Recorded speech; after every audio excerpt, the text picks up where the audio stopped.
Hello दोस्तों, आज लेकर आए हम इराब से जुड़ती हुई जो सेकंड क्लास है उसके बारे में यहाँ पर बताएंगे।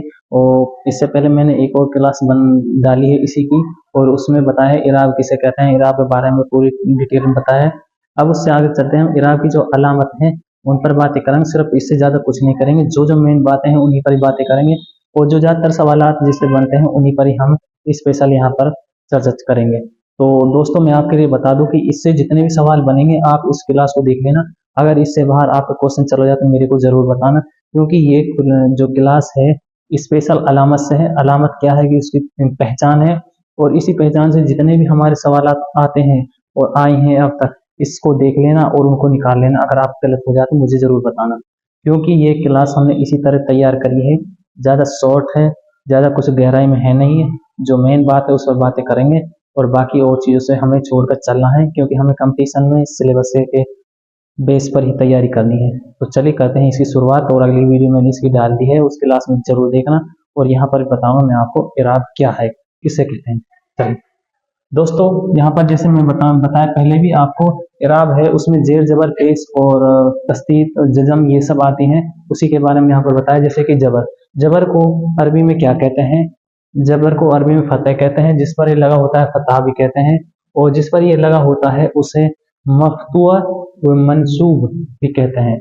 जिस पर जबर की अलामत लगी होती है उसे मंसूब कहते हैं। इससे आगे चलते हैं, जेर, जेर की अलामतें नीचे होती है। जो कहो तो मैं अपने हिंदी भाषा में लेकर चलो थोड़ा सा समझना, जो अपनी ई की मात्रा निकालती है उसे जेर कहते हैं। जिस पर ये लगी होती है अरबी में उसे कसरा कहते हैं। अरबी में क्या कहते हैं? इसे कसरा कहते हैं। ये यहाँ पर पूछा जाता है, जबर को अरबी में क्या कहते हैं? और जिस पर अलामत लगी होती है उसे क्या कहते हैं? मकसूरा कहते हैं। जिस पर जबर की जेर की जिस पर जेर की अलामत लगी होती है उसे कहते हैं मकसूरा। उससे आगे देखते हैं पेश।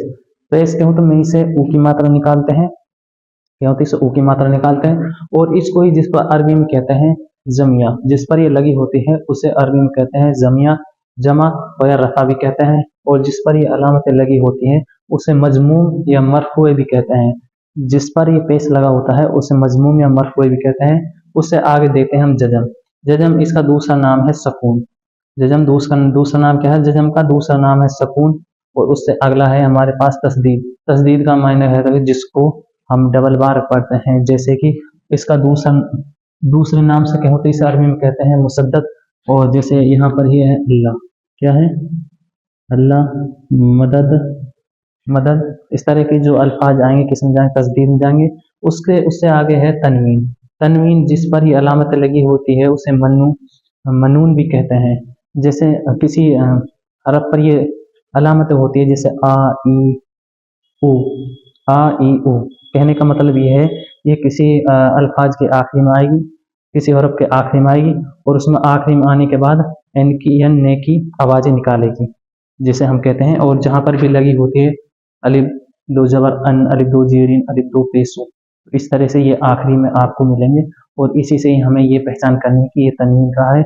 और इसे अरबी में मनून भी कहते हैं। क्या कहते हैं? अरबी में इसे मनून भी कहते हैं। ये यहाँ पर हमने इराब से जुड़ते हुए जितनी उसकी अलामतें या बताई हैं।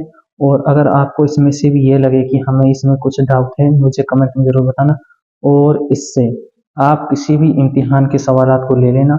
अगर इस अलामत से बाहर और इससे कुछ अलग पूछा हो तो मुझे कमेंट में ज़रूर बताना, क्योंकि इस वीडियो से यानी इस क्लास से ये मालूम हो जाएगा कि आपको जो इराब है, इराब से जुड़ते हुए जितने सवालात आते हैं आपसे कभी नहीं हुए होंगे। हालांकि मैं ये कह रहा हूँ हो या भी होंगे तो उससे कुछ नहीं, लेकिन आप ये जरूर देखना कि अगर इसको देख लिया तो आपके एक भी सवाल गलत नहीं होंगे, क्योंकि हमने वह मेन पॉइंट निकाले हैं जो इम्तिहान में पूछे जाते हैं। बाकी पूछने को तो इसमें बहुत सी चीज़ है जो नहीं पूछी जाती, उस पर बात नहीं करेंगे। लेकिन ग्रामर के टॉपिक से इराब से जो सवाल बनते हैं यहीं तक ही बनते हैं। और जो इसमें इम्तिहान में आए हैं उनको भी आपको दिखाऊंगा कि किस तरह से इम्तिहान में पूछे जाते हैं, क्या क्या चीज़ें आती हैं। उन सबको भी इसी के साथ में जब मैं प्रीवियस ईयर के सवालात कराऊँ तब आप देख लेना, क्योंकि इराब के सवाल और उससे पहले मैंने कराया हुरूफ ताजी के सवाल किस किस जबान से उसमें आए हैं, उन सबको मैंने यहाँ पर कराया है। और जितने भी हमारे सेकंड ग्रेड, फर्स्ट ग्रेड और रीट मेंस में सवाल आए हैं और अदर एग्जाम में आते हैं उर्दू ग्रामर से जुड़ते हुए, तो आपका एक भी सवाल गलत हो जाए तो मुझे ज़रूर बताना, क्योंकि मैं बाईलिंगुअल पढ़ाऊंगा। आपके पास शायद ये चीज़ आती है लेकिन आपको थोड़ा सा लैंग्वेज चेंज करने की ज़रूरत है। अगर आपकी वो लैंग्वेज चेंज हो गई तो आप सवालों को चुटकियों में सॉल्व कर देंगे। दोस्तों फिर मिलेंगे अगली क्लास में, और अगली क्लास में लेकर आऊँगा मैं इसम की। इसम कहते हैं जिसे हम हिंदी में कहते हैं संज्ञा, उर्दू में कहते हैं, इंग्लिश में कहते हैं नाउन। उसकी भी क्लास लेकर आऊँगा। अगला टॉपिक है हमारा तीसरा इसम का। इसम की किस्म क्या है, इसम किसे कहते हैं, उन सब पे बातें करूँगा। दोस्तों फिर मिलते हैं।